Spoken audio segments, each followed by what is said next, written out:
علی، آپ کے غلام، دوسرے صحابہ اور دوسرے لوگ ایمان و اسلام میں داخل ہوتے چلے گئے۔ یہ لوگ تعداد کے اعتبار سے مٹھی بھر تھے، یہ لوگ طاقت کے اعتبار سے کمزور تھے، ان لوگوں کے پاس نہ افراد تھے، نہ ان لوگوں کے پاس آدمی تھے، نہ ان لوگوں کے پاس ہتھیار تھے، نہ ان لوگوں کے پاس زمینیں تھیں، نہ ان لوگوں کے پاس جاگیرداری کا نظام تھا۔ یہ لوگ مال و دولت کے اعتبار سے کمزور تھے، طاقت کے اعتبار سے بڑے بے وزن اور بے سر و سامان تھے۔ ایسے حالات میں دنیا والوں کو اسلام کے قریب کرنا، انہیں اسلام قبول کرنے پر مجبور کرنا، انہیں ایمان کے دامن سے وابستہ کرنا، یہ اہل ایمان کے لیے اور حضور اکرم صلی اللہ علیہ وسلم کے لیے ایک چیلنج کی بات تھی کہ ایسے حالات میں جن جانی دشمنوں کو، ان پتھر دل لوگوں کو کیسے اسلام کے قریب کیا جائے، اپنے آپ سے جوڑا جائے، اللہ کے کلام سے جوڑا جائے، یہ آپ کے لیے ایک چیلنج کی بات تھی۔ اور میرے پیارو،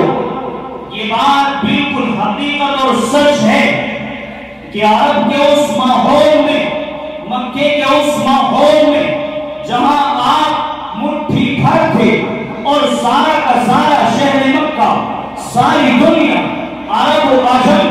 مدینہ و بلخ، شام و حلب، دمشق و فلسطین، ہند و سندھ، ساری دنیا جب اسلام کی مخالف تھی تو ان لوگوں کے سامنے اسلام پیش کرنا اور ان لوگوں کا اسلام قبول کرنا اور انہیں طاقت کے بلبوتے پر اسلام قبول کرنے کے لیے مجبور کرنا، یہ ناممکن اور محال سی بات تھی۔ چند لوگ جو بدن کے اعتبار سے کمزور ہوں، جن کے پاس کھانے پینے کے لیے روٹی کا انتظام نہ ہو، جن کے پاس پہننے کے لیے کپڑے نہ ہو، رہنے کے لیے گھر اور گھر نہ ہو، یہ لوگ ان بڑی تعداد والوں کو، بڑی طاقت والوں کو اسلام کے قبول کرنے پر کیسے مجبور کر سکتے تھے، اپنی طاقت کے بلبوتے پر اسلام قبول کرنے پر کیسے مجبور کر سکتے تھے۔ یہ بات ناممکن تھی، محال تھی اور یہ بات مشکل تھی۔ ایسے حالات میں اگر کسی چیز کے ذریعے، اگر کسی دولت اور کسی نسخے کے ذریعے، ایسے حالات میں اگر کسی چیز کے ذریعے لوگوں کو اپنے قریب کیا جا سکتا تھا، اسلام کے قریب کیا جا سکتا تھا، تو وہ صرف ایک ہی طاقت تھی، وہ ایک ہی نسخہ تھا۔ اور وہ طاقت ایسی طاقت ہے کہ تلوار کا وار خالی جا سکتا ہے، تیر اور دفن کی کاٹ کی جا سکتی ہے، چاقو اور تلوار کی کاٹ ہو سکتی ہے، اور یہ اپنا کام کرنا بند کر سکتے ہیں۔ طاقت کے بلبوتے پر ہو سکتا ہے کہ آپ کسی کو مجبور کر دیں، لیکن طاقت کے بلبوتے پر اس کے دل میں اپنی محبت پیدا کرنا یہ انسان کا بس کا کام نہیں ہے۔ اگر کسی تلوار کا، کسی چیز کا، کسی ہتھیار کا کوئی وار اگر خالی نہیں جا سکتا تو وہ اخلاق کی تلوار ہے۔ محبت کا وار، عشق کا وار، پریم کا وار، ہمدردی کا وار، نیک نامی کا وار، لوگوں کے ساتھ بھلائی کا وار، ان کے ساتھ امن کا وار، ان کی خدمت کرنے کا وار، یہ ایسی تلوار ہے کہ دنیا کے اندر آج تک اس تلوار کی کوئی کاٹ نہیں ہے۔ آپ بڑے سے بڑے دشمن کو، بڑے سے بڑے جان لینے کی کوشش کرنے والے انسان کو، خاندانی دشمنیوں کو، برادری کی دشمنیوں کو، گھر گھر کی دشمنیوں کو، اپنے اور بیگانے کی دشمنیوں کو اخلاق کے ذریعے ختم کر سکتے ہیں، ورنہ اخلاق کے علاوہ کوئی ایسی چیز نہیں ہے جو ان جھگڑوں کو ختم کر سکے۔ آپ اپنے دشمن کے ساتھ اخلاق سے پیش آئیے، آپ اپنے دشمن کے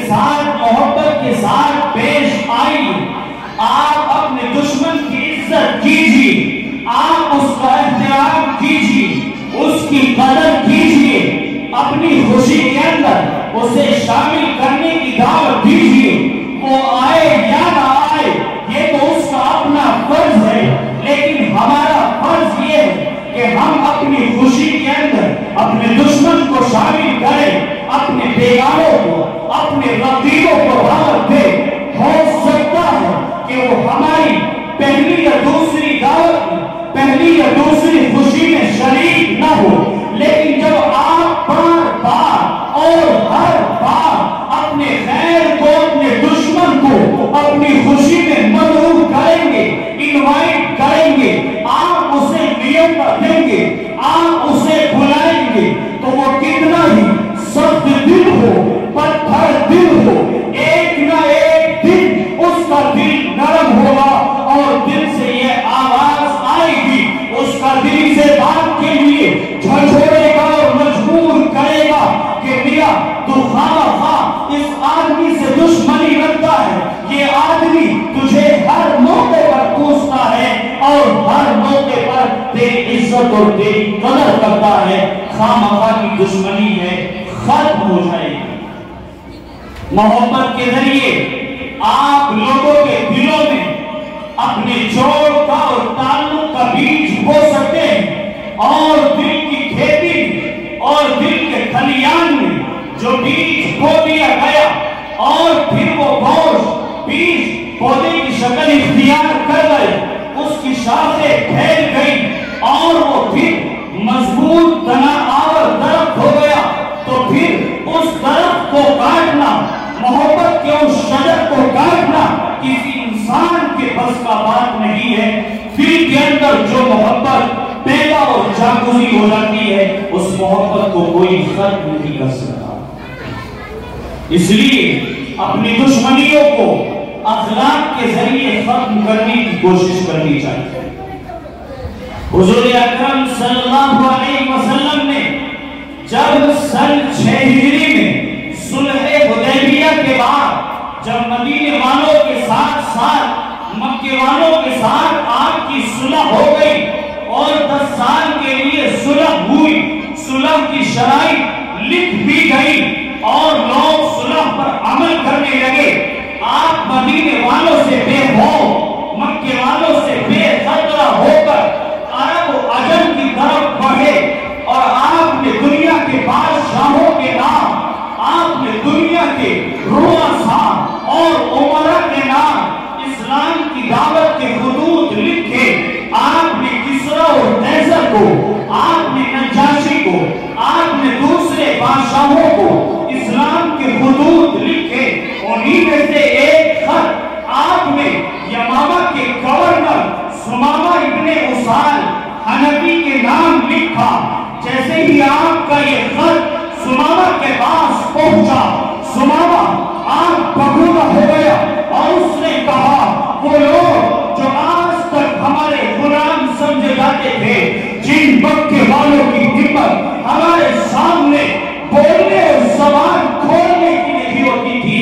آج مکے کے وہ لوگ ہمیں اسلام کے خط لکھ رہے ہیں اور ہم سے کہہ رہے ہیں کہ اپنے اسلام اور دین کو چھوڑ کر مسلمانوں کے دین اور اسلام میں داخل ہو جاؤ. وہ آج بگولا ہو گیا، چہرے کا رنگ بدل گیا، اس کے جذبات اور اس کی کیفیت بدل گئی، چہرہ سرخ ہو گیا اور اس نے یہ قسم کھائی کہ میں محمد رسول اللہ کا قتل کروں گا.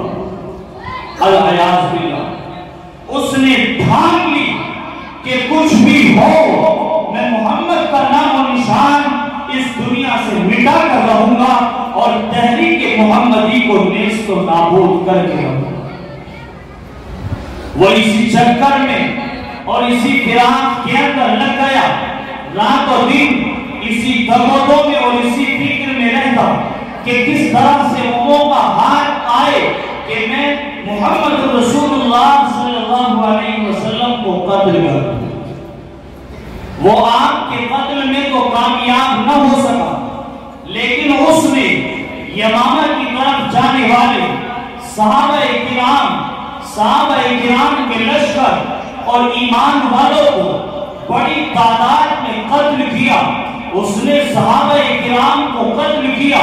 اور ان اصحاب پیغمبر کے قلب اور دنیا سے جانے کا دکھ آپ کے دل پر تھا. آپ کی طبیعت میں بڑا درد تھا. آپ کی طبیعت بڑی بوجھل تھی. آپ غمگین و مایوس رہتے. ایک مرتبہ ثمامہ حج کرنے کے لیے مکہ آنا چاہتا ہے, طواف کرنا چاہتا ہے, اور وہ حرم مکی کی زیارت کرنا چاہتا ہے. لیکن اتفاق کی بات کہ آپ نے صحابہ کرام کا ایک لشکر شہر کی دیکھ بھال اور نگرانی کے لیے شہر کے چاروں طرف لگا دیا تھا کہ اگر کوئی اجنبی آدمی یہاں آتا ہوا دکھائی دے اسے پکڑ کر اور اسے گرفتار کر کے مسجد النبوی کے اندر لایا جائے. اگر وہ آدمی صحیح ارادے سے آیا ہوگا پھر تو کوئی بات نہیں, اور اگر اس کا ارادہ غلط ہوگا تو اس کی تلوار سے اس کا سر جسم اور تن سے جدا کر دیا جائے گا. آپ نے صحابہ کو ہدایت فرما رکھی تھی. ایک مرتبہ ثمامہ جب مدینے سے سفر کر رہا تھا, صحابہ کرام نے اس کے چہرے کے ہاؤ بھاؤ اور اس کے چہرے کی سلوٹوں سے اور اس کے انداز سے پہچان لیا کہ کوئی اجنبی آدمی, کوئی باہر کا آدمی, کوئی مسافر ہے, اور ایسا لگتا ہے کہ غلط ارادے کے ساتھ آیا ہے. اس لیے صحابہ کرام نے ثمامہ کو گرفتار کر لیا اور گرفتار کر کے مسجد نبوی میں لے کر آئے. جب حضور اکرم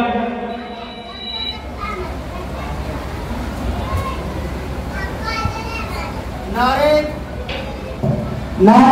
تکبیر, نعرے تکبیر.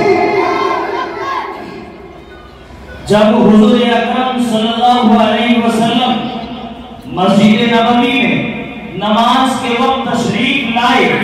تو آپ نے آ کر صحابہ سے معلوم کیا کہ یہ کون آدمی. آپ کو بتایا گیا معلوم کرنے کے بعد کہ یہ ثمامہ ابن اسال ہے جو یمامہ کا گورنر اور امیر ہے اور وہاں کا ذمہ دار ہے. اس نے بہت سے صحابہ کرام کو قتل کر رکھا ہے.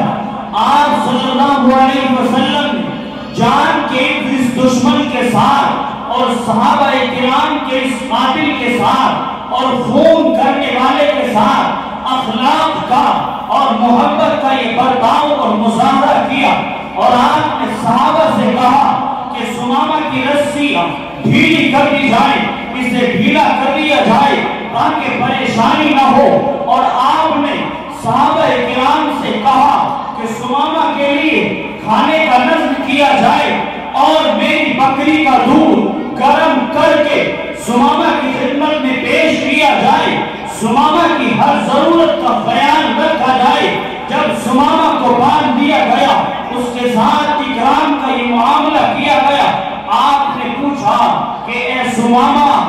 یہ بتا کہ تجھے اسلام, محمد اور اللہ کے دین سے کتنی محبت ہے. ثمامہ نے یہ کہا کہ مجھے دنیا کے دین اور دھرموں میں سب سے زیادہ نفرت کے قابل, سب سے زیادہ برا اگر کوئی مذہب لگتا ہے تو وہ مذہب اسلام ہے. اور دنیا کے اندر اگر کوئی شخصیت مجھے سب سے زیادہ بری لگتی ہے, میں جس کا چہرہ بھی دیکھنا گوارا نہیں کرتا, وہ آپ کی ذات ہے. اور دنیا کے شہروں میں, دنیا کے مکانوں اور مقاموں میں سب سے زیادہ برا اگر مجھے کوئی شہر لگتا ہے تو وہ شہر آپ کا مدینہ ہے. آپ نے پھر بھی فرمایا کہ میرے صحابہ ثمامہ کے ساتھ اچھائی کا اور بھلائی کا معاملہ کرنا. آپ اپنے گھر تشریف لے گئے. بخاری شریف کی روایت ہے کہ ثمامہ ابن اسال 3 دن تک مسجد النبوی کے ماحول میں رہے. صحابہ کے اخلاق کو دیکھا, آپ کی ملنساری کو دیکھا, اور اس نے یہ دیکھا کہ جب جب رسول اکرم صلی اللہ علیہ وسلم مسجد تشریف لاتے تو ثمامہ سے حال جان دریافت کرتے, خیریت معلوم کرتے اور معلوم کرتے سمامہ تم نے کھانا کھایا کہ نہیں کھایا، تم نے پانی پیا کہ نہیں پیا، تم نے آرام کیا کہ نہیں کیا، تم نے دودھ پیا کہ نہیں پیا، تمہیں آرام کرنے میں کوئی پریشانی تو نہیں ہوئی، کسی مسلمان نے تمہیں آنکھیں تو نہیں دکھائی، کوئی مسلمان تم پر غصہ تو نہیں ہوا، کوئی ایمان والا تم سے ناراض تو نہیں ہوا۔ جب آپ روزانہ یہ کیفیت اور حال دریافت کرتے سمامہ کے دل کے اوپر ایک اثر ہوتا، اور جب 3 دن مسجد النبوی میں گزرے، ایمان والوں کے اخلاق اور معاملات دیکھے، آپ کا اچھا برداشت دیکھا، آپ کا پاکیزہ کردار دیکھا، تو تیسرے دن جب انہیں آزاد کرنے کا اور رہا کرنے کا نمبر آیا تو آپ نے جان کے اس دشمن کے ساتھ، صحابہ کے اس قاتل کے ساتھ اچھا معاملہ ایک اور یہ کیا کہ سمامہ کو رخصت کرتے ہوئے آپ نے ہدیے کے طور پر ایک جوڑی کپڑے اور پیش فرمائے۔ کیسے اخلاق ہیں لوگوں؟ یہ وہی شخص ہے جو آپ کی جان کا دشمن تھا، صحابہ کا اور آپ کے دوستوں کا قاتل تھا، لیکن اس کے ساتھ اعزاز اور اخلاق کا معاملہ یہ ہے کہ 3 دن پورا خیال رکھا اور رہا کرنے کے وقت ایک جوڑی کپڑے پر عمل فرمائی۔ جب سمامہ نے یہ سب کچھ دیکھا، جب آپ کے اخلاق کا اپنی نظروں سے مشاہدہ کیا اور اسلام کی خوشبو اپنی آنکھوں سے خود دیکھی، سمامہ سے رہا نہ گیا۔ سمامہ رہائی کے بعد مسجد النبوی کے قریب ایک باغ میں پہنچتے ہیں۔ باغ میں پہنچنے کے بعد کپڑے اتار کر غسل کرتے ہیں، پاک ہوتے ہیں، اور پاک ہونے کے بعد مسجد النبوی میں تشریف لاتے ہیں۔ صحابہ نے یہ سوچا کہ شاید پھر غلط ارادے کے ساتھ مسجد تشریف لائے ہیں، لیکن اس مرتبہ یہ سمامہ وہ سمامہ نہیں تھا جو یمامہ سے چل رہا۔ اب اس کے ارادے وہ ارادے نہیں ہیں جو یمامہ سے آتے وقت تھے، بلکہ اب تو دل کی دنیا بدل چکی ہے، اب تو سب کچھ بدل چکا ہے۔ اور سمامہ نے مسجد النبوی میں تشریف لانے کے بعد، آقا سے ملنے کے بعد یہ کہا کہ میں آپ کے اخلاق و کردار اور آپ کی تعلیمات اور دشمنوں کے ساتھ آپ کے برتاؤ کو دیکھ کر اسلام کا سچا عاشق گرویدہ اور آپ کا غلام بن چکا ہوں، اور آج سے میں شرک و کفر کی زندگی کو چھوڑ کر کہتا ہوں اشہد ان لا الہ الا اللہ واشہد ان محمد رسول اللہ، اور اسلام کی غلام اور سچے عاشق بن گیا۔ یہ تھے میرے پیارے اور بزرگوں محمد رسول اللہ کے اخلاق، جنہوں نے 23 سال کی قلیل اور مختصر زندگی میں ایمان والوں کی اتنی بڑی جماعت تیار اور پیدا کر دی تھی کہ صرف 23 سال کے آخری مرحلے میں جب آپ حجۃ الوداع میں تشریف فرما تھے تو آپ کے ساتھ 1.25 لاکھ صحابہ کرام کا مجمع موجود تھا۔ لیکن میرے پیارو، یہ آپ کے اخلاق کی بدولت تھی، آپ کے معاملات کی سچائی اور پاکیزگی اور صفائی کی بدولت تھی، زبان کے سچا اور صادق ہونے کی بدولت، اور اس کا نتیجہ اور اس کا اثر تھا کہ جو ایک مرتبہ آپ کے پاس آتا وہ بار بار آپ کے پاس آنا چاہتا، جو آپ سے ایک مرتبہ ملاقات کر لیتا، بار بار ملاقات کا خواہاں اور خواہش مند رہتا، جو ایک مرتبہ آپ سے معاملہ کر لیتا، پھر وہ آپ کے ساتھ آپ نے روابط بنانا چاہتا تھا، جو آپ کے پاس آ جاتا وہ آپ کا ہو کر رہ جاتا، وہ دنیا کی دولت سے بے خبر اور وہ سکون سے بے خبر ہو جاتا، اور پھر اس کی زبان محمد محمد کے ترانے گاتی تھی۔ جب زید بن حارثہ غلام بنا کر مدینہ منورہ میں بھیج دیے گئے اور وہ فروخت ہوتے ہوتے اور آزاد ہونے کے بعد آپ کے پاس پہنچے، کئی سال تک آپ کے پاس رہے، زید بن حارثہ کے والد ڈھونڈتے ڈھونڈتے اور تلاش کرتے کرتے آپ کے پاس پہنچ گئے اور آنے کے بعد یہ کہا کہ اے محمد یہ میرا بھتیجا اور ان کے والد بھی ساتھ تھے. انہوں نے کہا کہ یہ میرا صاحبزادہ اور میرا نفس جگر ہے, ہم اسے یہاں سے اپنے گھر لے جانا چاہتے ہیں. ہم نے اس کے فراق میں, اس کی جدائی میں زندگی کا حصہ بڑے درد کے ساتھ روتے روتے کاٹا اور گزارا, اور اس کی ماں روتے روتے پاگل سی ہو چکی ہے. ہم یہ چاہتے ہیں کہ اسے اپنے گھر لے جائیں تاکہ گھر والوں کو سکون ملے, اس کی ماں کو اس کا لاڈلا ملے اور دل کو اطمینان نصیب آئے.